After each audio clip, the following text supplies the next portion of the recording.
Hello everyone and welcome back to Gotham City Chronicles. Today from the main core scenario booklet with the core box, we're doing Like Father, Like Daughter on the kind of back alley warehouse map. Only a solo character today, so it's liable to be a little bit of a shorter one, but we are going to get to see a character we haven't seen before in the series.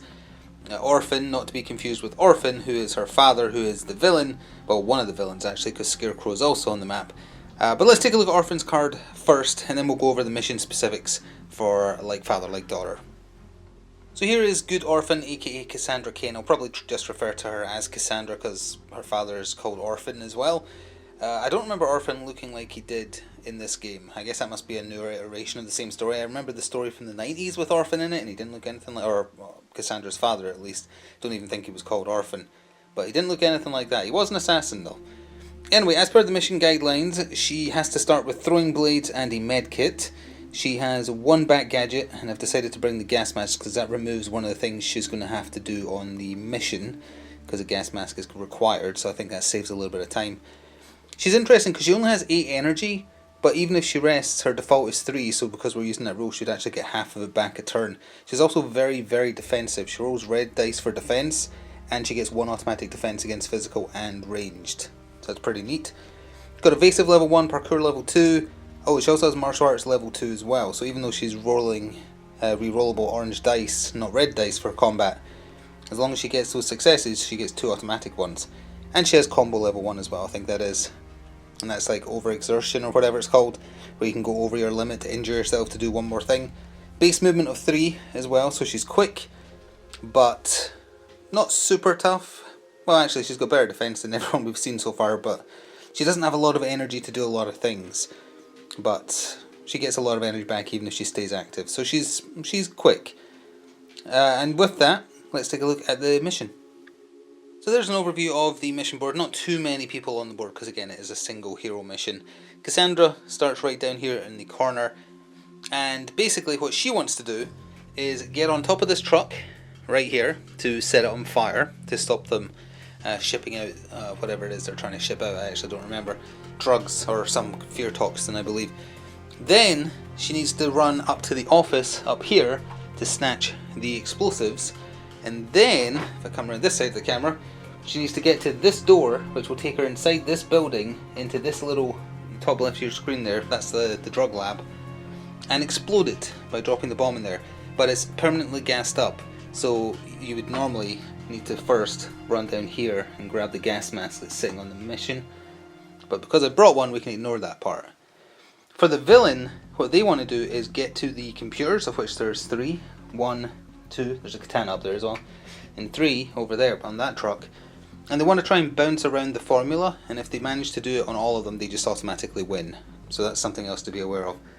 I think it goes until hero turn 9? Yeah, if that doesn't happen. If it does happen, it ends sooner. And a villain can also interact with closed off reinforcement points, of which there's 1 right there and 1 up there. Other than that, there's just the 1 active one at the club there. It starts with hero turn 1. I think that covers everything except looking at the villain board, so let's do that. And here's how the villain board is set up. Only get 3 energy back a turn. 1 energy starts over here at the start of the game. They have 8 to play with. Orphan has 5 HP, Scarecrow has 4. This is how the river is set up, and the warning tile in this one is just reinforcement points. Doesn't do anything else. So with that, into turn 1, we're ready to get started. Oh, one last thing as we get started. For a villain to interact with a computer, they have to do a complex thought of 3, I believe it is. Scarecrow can do complex thoughts, and that's... Oh, and the thugs. The thugs with the crowbars. That's it. None of the other enemies on the map can actually do that. They can only do manipulations, which can be used for the reinforcement points. Anyway, she's got parkour level 2, so she can ignore the penalty for the ladder, so we can just go 1. And then I believe parkour would also help her ignore this, so she can go 2, 3, and use her combined movement for that. In between takes, I'll double check that that's just 1 climbs. I'm pretty sure it is, but I'll double check. And the reason that's a 2 is because of the ladder. So she's going to punch out that brute so that she can set the truck on fire. I want to make sure I do this, so we're going to use 3, which is the max she's allowed to do in a turn, to punch his lights out. Just assault him. 3 re-rollable orange. I think I'm just going to take that, honestly. So, her martial arts level 2 actually means that 7 comes back down to 5 because of his automatic defense. To even have a chance of blocking that much, 3 dice would need to be put, 3 cubes would need to be put into defense. That's asking too much. He's out of there. Now, how many of them are on the board? There's one more. So now she needs to actually try and set the truck on fire. I need to check what the burn the transport vehicle. Complex manipulation of 3. Yellow rerollable dice. She's going to spend 3 more because I need this to happen. So 3 rerollable yellow dice, needing 3s. Oof. Oof. Well, she can still spend more energy. We'll spend on a reroll. Come on now. She's going to spend another reroll. This is infuriating. It was 3, right? Or did I say 4? It is 3, thank goodness. So this symbol disappears because Cassandra has set fire to the truck. That's one of her objectives done. That's supposed to be the easy one, but she's totally tapped with energy now and is over to the villains. So the villains have 2 goals: stop Cassandra and also relay the 3 computers to just win. That condition is checked at the end of turn 8, one turn before the game would otherwise end. So that energy would come back, but we're going to immediately spend it to activate the thugs. They're going to go try and do computers. The hazmat guys do not really need to activate. Scarecrow could activate and get to a computer, so the other activation for the turn will then be Scarecrow for 2, so we'll go back to the board and do those in order. I'm going to start with this thug here. They move 3, so it's going to be 1 and then 2, 3. Oh, that would actually be another 3 because it's a 2 climb. And you would think the front of the truck where it's lower to the ground is a 1, but it's not. So actually, he can't get there. He can go, because this would normally just be like 1, but it's 2, 3 because of the climbing the truck. But he can go there and try that, I guess. So what do they roll for a complex thought? A rerollable white and a yellow. Well, they're going to need to roll the rerollable white and still mess it up. They would need it to be a 2, which is a 50-50 chance, I think. Yep. They'll spend on a reroll. They'll give it a go. This is the most important thing for them. Okay, well, it's not just the heroes that roll badly. So yeah, I'm pretty sure that would be 1, it would be 2, but because it's a climb 2, that would be a 3, so he can't actually do it. So he's just going to stand there this turn and maybe like hold off Cassandra. There is one more on the map who's guarding the entrance to the lab over here with Scarecrow. Right here. He is going to go to the console. 1, 2, 3. And he's rolling the same thing. Well, buy a reroll again to reroll the yellow. They got it. So that computer has been relayed. I think you just take it off the board. I'll double check between takes, but I'm pretty sure you just take it off the board. So that's 1 of 3, which means that when Scarecrow activates, he's going to have to climb that ladder. I don't think he can this turn because he's going to move into the space and he's only got a movement of 2. So he's just going to move there for now, I guess. That means his menace is going to stop Cassandra getting past as easily, if anything else. That's fine. I'll go double check you remove the computer, but otherwise we'll move on to hero turn 2. So I'm going to stay active with Cassandra. She would normally only get 3, but because we're using the new rulebook rule, she's going to get 4, which again isn't exactly fantastic, but we'll see what we can do with that. Alright, so her parkour means she can just ignore the climbing, so that's just a 1. She's got 2 more points of free movement. 1 more would obviously get her into the square here with Scarecrow, but if she wanted to climb the ladder is ignored because of her parkour, but it still would be a 1 movement plus his menace, and his menace is higher, I think. Yeah, his menace counts as 2 higher, so that would be 3. And he has misfortune to force rerolls on good dice. That's annoying. What's her option here? Attack him? Oh, you know what she is doing? She's going to spend 1 on an automatic manipulation to use the medkit. That's what she is definitely doing. I forgot to do that in turn 1. No one said that it didn't work how I assumed it worked last time, so you use it and it just gives you regeneration 2 for the entire match. And it seems to be a helping hand on purpose. So that's what we'll do. So every turn, if she has anything in her wound zone, she heals 2. But, what are we doing with this? She has 1 point of free movement left. She would need to pay... Well, that would cover the move up the ladder. She actually just needs to pay 2 more to get rid of his menace. As I kick the camera in frustration. She will. She'll pay the extra 2 required. Because she was on here and she wanted to go 1, 2, 3. The parkour ignores the climb on the ladder. So it's just the additional menace. Oh no, but it's additional menace, so it would be 3 on top of, not 2. She'll spend the 3. I want her out the way of Scarecrow. So she is climbing the ladder. She's up here, but she is also out of screen almost. But she's totally tapped, has nothing left. But she has to go up there to get the explosives, so what can you do? That's going to be her turn. Yep, she used everything she had. So, villain turn 2. They get 3 energy back of what was spent. The Hazmat guys, they still don't really need to do anything. Although one of them could take a shot at Cassandra just for the heck of it. And then Orphan could go after her. Yeah, I think that's probably... Again, you're looking at what's the way for the villain to be the most annoying. Hazmat Thugs, even though only one of them can do something because the other one is locked in the laboratory right now. And we'll spend 2 to let Orphan activate and he'll go attack his daughter. Because that's just what he wants to do. So we're focused on the top of the board up there, starting with the Hazmat Thug. He does not need to move, he's going to shoot from where he is. He's shooting with 1 white, 2 white re-rollable for his ranged attacks.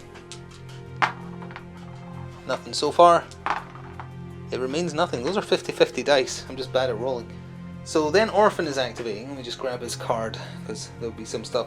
He's got martial arts level 1, he's got counter attack level 3 and protect level 1, but he's not surrounded by enough people for that to matter. So he's just going to move over here and say, hello daughter, let us have a big fight. So he can do 1 attack that uses 2 red dice or 3 attacks that use orange dice. No rerolls. I don't know the statistics on this. Let's go with the 2 red. No rerolls. Alright, so that's 4. Martial arts puts it up to 5. She gets 1 automatic defense though, so that negates his martial arts essentially, so it's back down to 4. She gets an automatic defense dice of... Oh, she doesn't get automatic defense dice. She has to buy them. They're red, but you have to buy them. That's why she gets the 1 automatic, like, take away from the total. She doesn't get to roll anything. She just took 4, I think. And she doesn't have counter, she has combo. So yeah, that's 4 injuries. That's why you use medkits. That is rough. Alright, I'll double check that's right between takes, but yeah, I think that's it. And he doesn't have anything else that matters. Nope, he's done. Well, at the start of hero turn 3, forgot to move the timer, there we go. She's going to heal 2 using that medkit's regeneration. And we're staying active, so again, normally we would get 3, but we're getting 4 because I just want to grab the explosives and run, essentially. Because I think this is one where you just gotta go quick because she's not strong enough to withstand the attacks that can come her way. And the check that the villain needs for the computers is actually pretty simple. So yeah, we need to go quick, I think. Well, we're staying up at the top of the map. Cassandra is activating. She's only moving 1, so the menace is countered by her evasive, which is level 1. And, oh, actually I didn't take her evasive into account when she was dodging Scarecrow, did I? Because that would have negated 1 level of his menace. That means she should have 1 more power than or 1 more cube rather, than she currently does, but it also would have been 4. Too late to go back. I noticed now, evasive should have stopped that, or stopped 1 level of it. Either way, it's a complex manipulation of difficulty 3 to find the explosives hidden in that room. It becomes a 4 if I don't take out the thug. I'm going to treat it as the 4, because I don't think I have the resources required to knock him out and then find it. Although that said, she only put 3 in max. How about then I could use the 1 extra for a reroll. Yep, we'll put 3 in. 3 rerollable yellow dice, needing a 3 up to a 4. Well, it's rerollable automatically.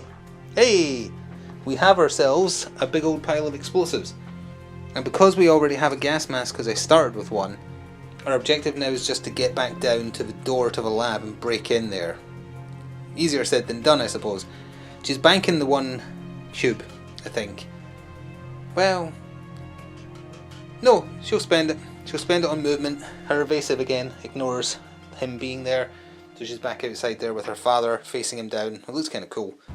But that's her turn. Alright, villain's turn 3, although first of all I've been saying elusive. No, I've been saying evasive. The skill is called elusive. Or vice versa. I've just forgotten right now. I double checked because I was like, am I using the right name for that skill? It's elusive, I've been saying evasive. But honestly, I don't know if those are literally synonyms, but they should be. So, 3, right back. The prisoners, what could they do? They could really be irritating and block the way to the lab. And again, the villain just wants to be irritating, so... Oh, they could also maybe open up a reinforcement door. So, they'll activate first, and then the thugs will activate for 3, and try and shut off the second of 3 computers.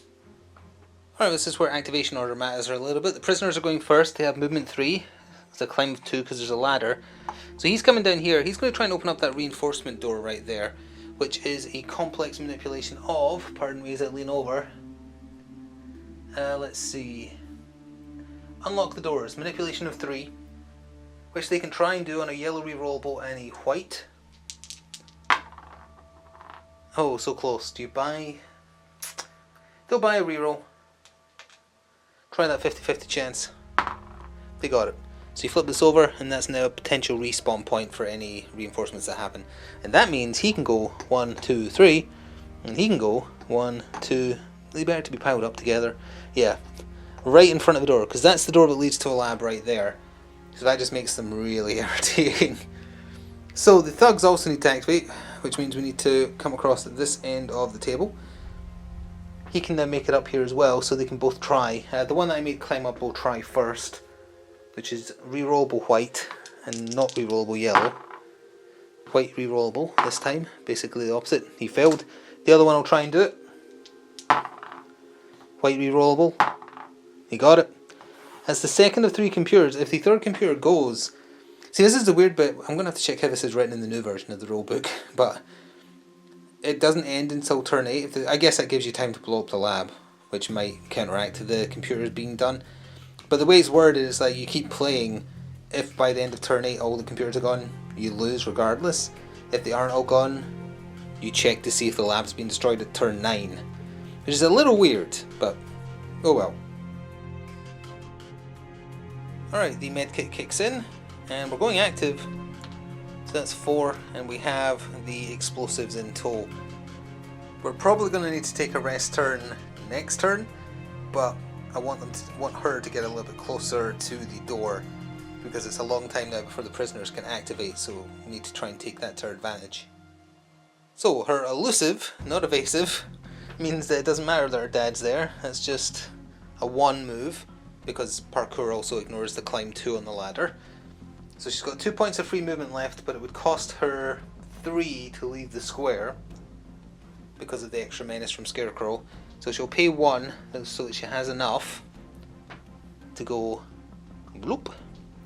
Now she started with throwing knives. What would that mean she's chucking? It puts in an extra yellow rerollable and she's rolling orange standard. Let's spend 1 on chucking a throwing knife at one of those prisoners. So her default is an orange, the throwing knives add a yellow rerollable. The yellow is rerollable. Okay. 3, they've got 1 automatic armor. So that's 2. That's defendable, but the villain currently only has 1 cube to spend. That's... they're going to try. It's rough, but they get an orange die. Needs a 2. Alright, he lived. Fair enough. That's the villain totally tapped now, though. Which means she's going to spend another 1 and do the same again. Parry this, you casual. Honestly, that's already good enough, even without a reroll, because 1 automatic defense, they can't block anymore, so get out of there. And then she's going to spend 1 more, which is our last, on maxing out those throwing attacks and try and take out the other one too. The yellow is rerollable. No, oh, it doesn't matter, because again, 1 automatic defense. All of a sudden, the doorway to the laboratory is open. So as we come back over to the villain board, I did forget to mention in, I think it was the last video, I totally forgot that when a unit on the board, say Scarecrow, is flipped, it's also supposed to go to the end of the river. It doesn't stay where it is while it's broken. Totally forgot that. Forgive me, it's, there's so many rules in this game to keep track of. Speaking of which, there's probably stuff already been done wrong, but hey, at least we're having fun. We're going to activate the reinforcements right there and bring in, I think it's 3 reinforcement points you get to play with. I'll show you where people end up in a second. And then the brutes are activating for 1, because power is now an issue for the villains. So we'll see where they go. So it's actually only 2 reinforcement points, but I'm bringing back a brute because they're activating. He's going to come out this newly opened reinforcement door. They move 3. This one's also going to activate, obviously. Go there, punch. Go there, punch. Just moving them right now because they don't have any skills that benefit each other. And they roll 2 whites and a yellow. And they're going to try and smack. Actually, I think they have combo. Do they have combo? No, they have, I can't remember what that's called. It's the AoE one. Well, is any of it re-rollable? No! Okie dokie. Other one. That's much better. So that's 4. It comes down to 3, but she takes the 3 because I don't have anything to spend on defense. And now that's 2 more menace on top of her to try and stop her getting to the door. I am once again staying active. We also healed 2. I'm just gonna, they would go there, but I'm putting them here. And there's 2 more cubes. We only have 4 to play with. I need Orphan to get into the lab this turn. Alright, so she can ignore one of those brutes because of her elusive. So that is 1-2. Going in and out of the laboratory is just a simple movement. So her last movement point can be used. She wanders into the laboratory and says, "Hello to you, good sir. I'm here to explode you." It's normally a complex manipulation of 3 to put down the bomb, but because he's in there, it's a 4. It would also add on 2 because of the gas if you didn't have a gas mask. But again, I brought 1, so we didn't need to go collect the one that's on the table down there. So she's just going to try for it. 3 yellow rerollable dice is the best she can do. I have 1 cube left over for a potential reroll. Not bad. Oh, it's rerollable as standard first of all. 3 rerolls first. Not good enough. Pay for a reroll. Good enough. So what you do is you take the bomb from your board and you put it in the lab, and that means you have blown up the lab. But the enemy's win check happens before my check for victory, if this is understood correctly. So I still need to use Orphan to stop Scarecrow from getting that last computer, or their win condition happens first, so they would still win, I think. Alright, I'm glad I went and checked the newly translated rulebook to make this all nice and clear. I apologise for the printer quality. My printer was dying as I printed this off, but this is what I'm reading from. So I'm really glad I checked, because the victory conditions make much more sense when translated properly. Endgame and victory conditions.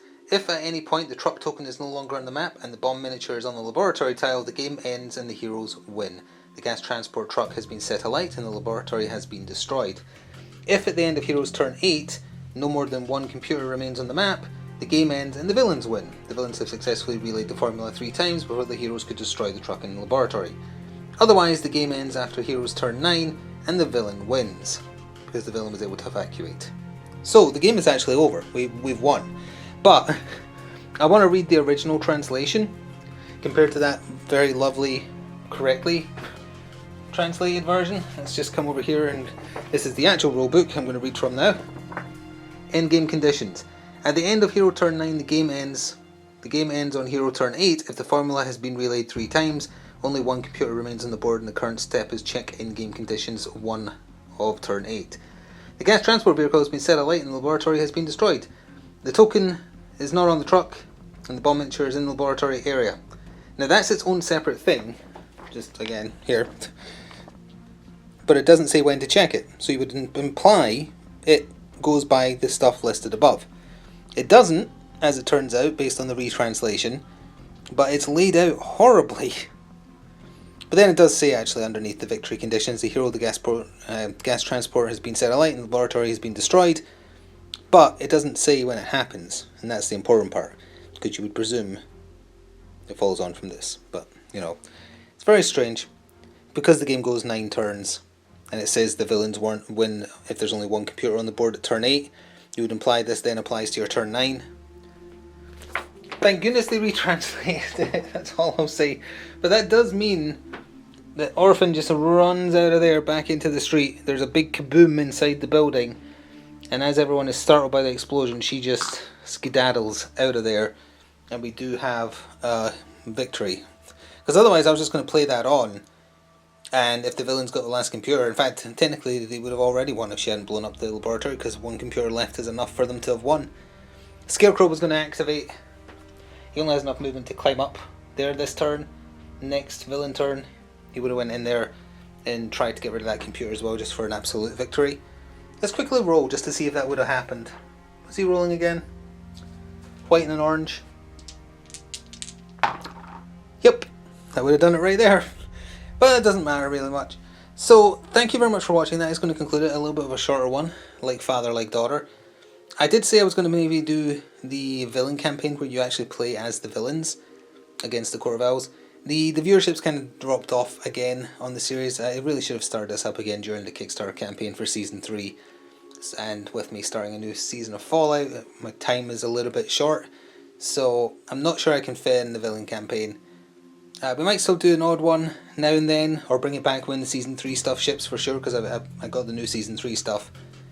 But in the meantime, might fit in something else. I don't know. If you want to still see more, let me know, because that's the barometer by which I go by. Views and comments and all that good stuff. Thank you for watching either way though. I hope you enjoyed, and maybe see you next time. It's ta for now.